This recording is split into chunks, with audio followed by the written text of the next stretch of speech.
ओम नमः शिवाय। शिव जी सदा सहाय। ओम नमः शिवाय। गुरु जी सदा सहाय। जय गुरु जी। शुक्राना गुरु जी। संगत जी, शिव महापुराण रुद्र श्वेता भाग 2 का अध्याय 11-12 चल रहा है। संगत जी बहुत ध्यान से सुनिए। शिव महापुराण की जो अध्याय होते हैं गुरुपा बहुत सारी ब्लेसिंग देते हैं और सभी संगत को सुनना अनिवार्य है। जय गुरु जी। शुक्राना गुरु जी। संगत जी शुरू करते हैं। ब्रह्मा जी की आज्ञा से दक्ष द्वारा मैथुन सृष्टि का आरंभ अपने पुत्र हार्वण्योद और शबलशुओं का निर्वित मार्ग में भेजने के कारण दक्ष का नारद को शाप देना। ब्रह्मा जी कहते हैं कि नारद प्रजापति दक्ष अपने आश्रम पर जाकर मेरी आज्ञा का हर्ष भरे मन से नाना प्रकार की मानसिक सृष्टि करने लगे। उस प्रजा सृष्टि को बढ़ती हुई ना देखकर प्रजापति दक्ष ने अपने पिता मुझ ब्रह्मा से कहा कि दक्ष बोले, ब्राह्मण तात प्रजानाथ प्रजा बढ़ नहीं रही है प्रभु। मैंने जितने जीवों की सृष्टि की थी वे सब उतने ही रह गए हैं। प्रजानाथ मैं क्या करूं? जिस उपाय से जीव अपने आप बढ़ने लगे वह मुझे बताइए, तदनुसार मैं प्रजापति की सृष्टि करूंगा, इसमें संशय नहीं है। ब्रह्मा जी ने कहा कि तात प्रजापति दक्ष मेरी उत्तम बात सुनो और अपने अनुसार कार्य करो। श्रेष्ठ भगवान शिव तुम्हारा कल्याण करेंगे। प्रजापति प्रजनन की वो परम सुंदरी पुत्री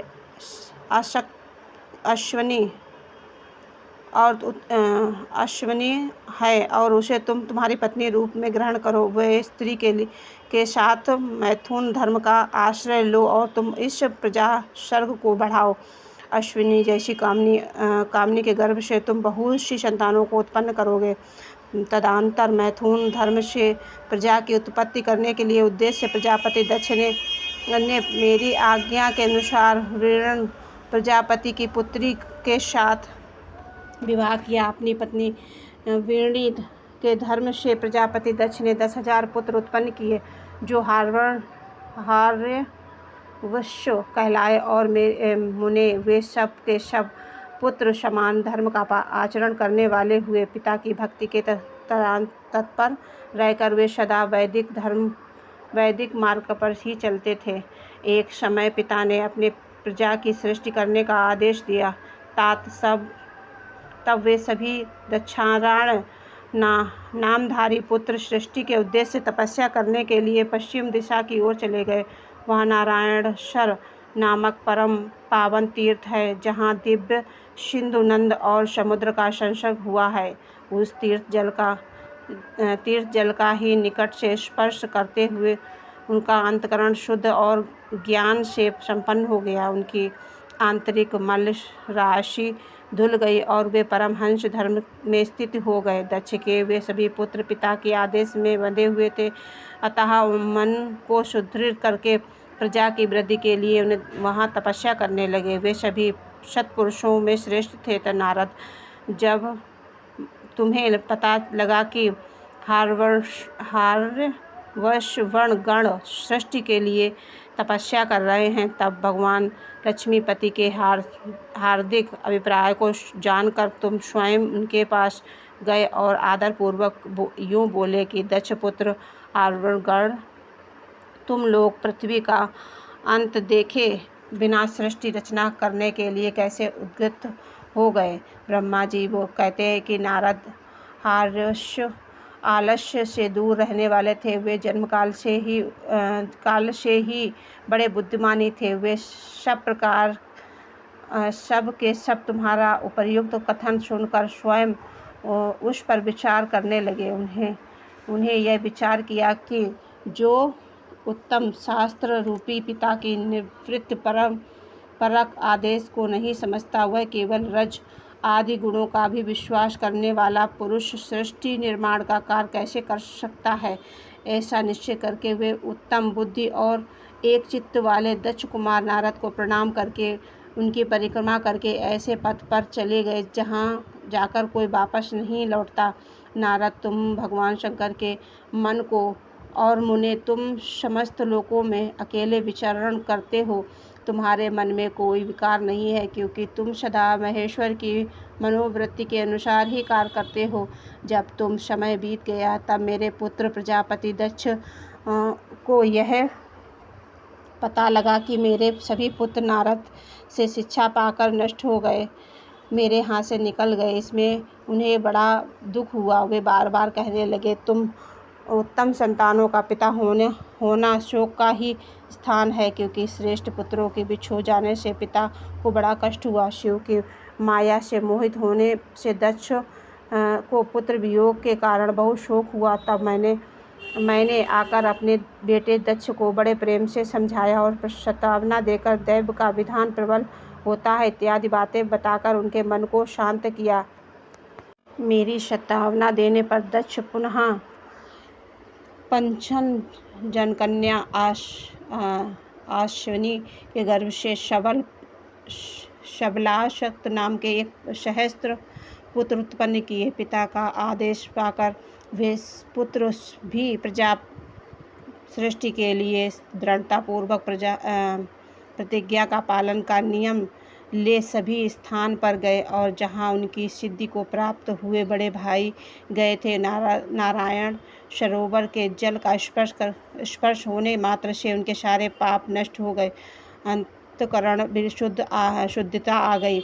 वे उत्तम व्रत का पालन शबलाश्व ब्राह्मण का जप करते हुए वहाँ बड़ी भारी तपस्या करने लगे। उन्हें प्रजा सृष्टि के लिए उद्यत जानकर तुम पुनः पहले की ही भांति ईश्वरीय गति का स्मरण करते हुए उनके पास गए और वही बात कहने लगे जो पहले भाइयों ने पहले कह चुके थे। मुने, तुम्हारा दर्शन अमोघ है, इसीलिए तुमने उनको भी भाइयों का भी मार्ग दिखाया, अतः वे सब भाई ही पथ पर ऊर्ज गति को प्राप्त हुए हैं। उसी तरह प्रजापति दक्ष को बहुत से उत्पात दिखाई दिए, जिसमें मेरे पुत्र दक्ष को बड़ा विस्मय हुआ। वे मन ही मन दुखी हुए। फिर उन्होंने पूर्वतः तुम्हारी ही करतूत से अपने पुत्रों का नाश हुआ सुना। इससे उन्हें बड़ा आश्चर्य हुआ। वे पुत्र शोक से मूर्छित हो अत्यंत कष्ट का अनुभव करने लगे। फिर दक्ष ने तुम पर बड़ा क्रोध किया और कहा कि यह नारद बड़ा दुष्ट है। दैववश उसी समय तुम दक्ष का अनुग्रह करने के लिए वहां आ पहुँचे। तुम्हें देखते ही शोकावेश से युक्त हुए दक्ष के ओंठ रोष से फड़कने लगे। तुम्हें सामने पाकर वे धिक्कारने और निंदा करने लगे। दक्ष ने कहा, ओ नीच, तुमने यह क्या किया? तुमने झूठ मूठ साधुओं का बहाना बना रखा है। इसी के द्वारा ठग कर हमारे भोले भाले बालकों को तुमने बिच्छुओं का मार्ग दिखाया। यह अच्छा नहीं किया। तुम निर्दयी और शठ हो, इसीलिए तुमने हमारे इन बालकों के जो अभी ऋषि देव ऋण और आदि पितृ ऋण से मुक्त नहीं हो पाए थे, लोक और परलोक दोनों के श्रेय का नाश कर डाला। जो पुरुष इन तीनों ऋणों को उतारे बिना ही मोक्ष की ओर इच्छा करने में माता पिता को त्याग कर घर से निकल जाता है, सन्यासी हो जाता है, वह अधोगति को प्राप्त होता है। तुम निर्दयी और बड़े निर्लज्ज हो, बच्चों की बुद्धि में भेद पैदा करने वाले हो और अपने सुयश को स्वयं ही नष्ट कर रहे हो। मूढ़मते, तुम भगवान विष्णु के पार्षदों में से व्यर्थ ही घूमते फिरते रहते हो। अधमाद, तुम्हारे बारंबार मेरा अमंगल किया है, अतः आज से तीनों लोकों में विचरते हुए तुम्हारा पैर कहीं स्थिर नहीं रहेगा, अथवा कहीं भी तुम्हें ठहरने के लिए सुथिर ठौर ठिकाना नहीं मिलेगा।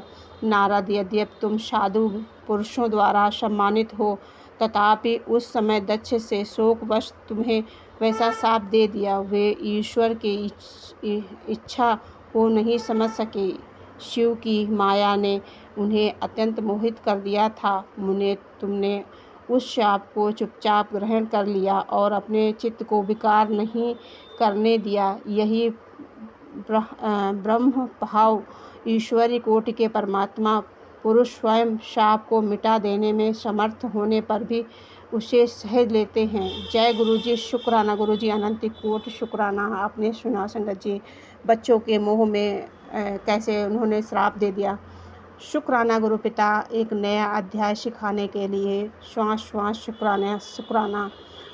कि सच में ये मोह माया बहुत ही भ्रमित करने वाली होती है, पर हमें समाज में अपने बच्चों का भरण पोषण करने का गुरुपा ने मुझे पुरानी संगत के माध्यम से सुनवाया है कि हमारा पहला धर्म है अपने परिवार को पालन पोषण करना। तो शुक्राना, अनंत कोटि शुक्राना। जय गुरु जी, शुक्राना गुरु जी। सभी संगत को जय गुरु जी। गुरु जी, कहीं से बोलने में आपकी बेटी से गलती हो तो उसे क्षमा करना। अनंत कोटि शुक्राना गुरुपा की जो सांस फूट रही थी उसमें आपने इतना आराम दिया कि मैं आपकी बेटी ये पढ़ पाई। मैं कहाँ संगत जी, गुरुपा ही जो भी करवाने वाले होते हैं। अनंत कोटि शुक्राना, हर एक सांस का शुक्राना। जय गुरु जी।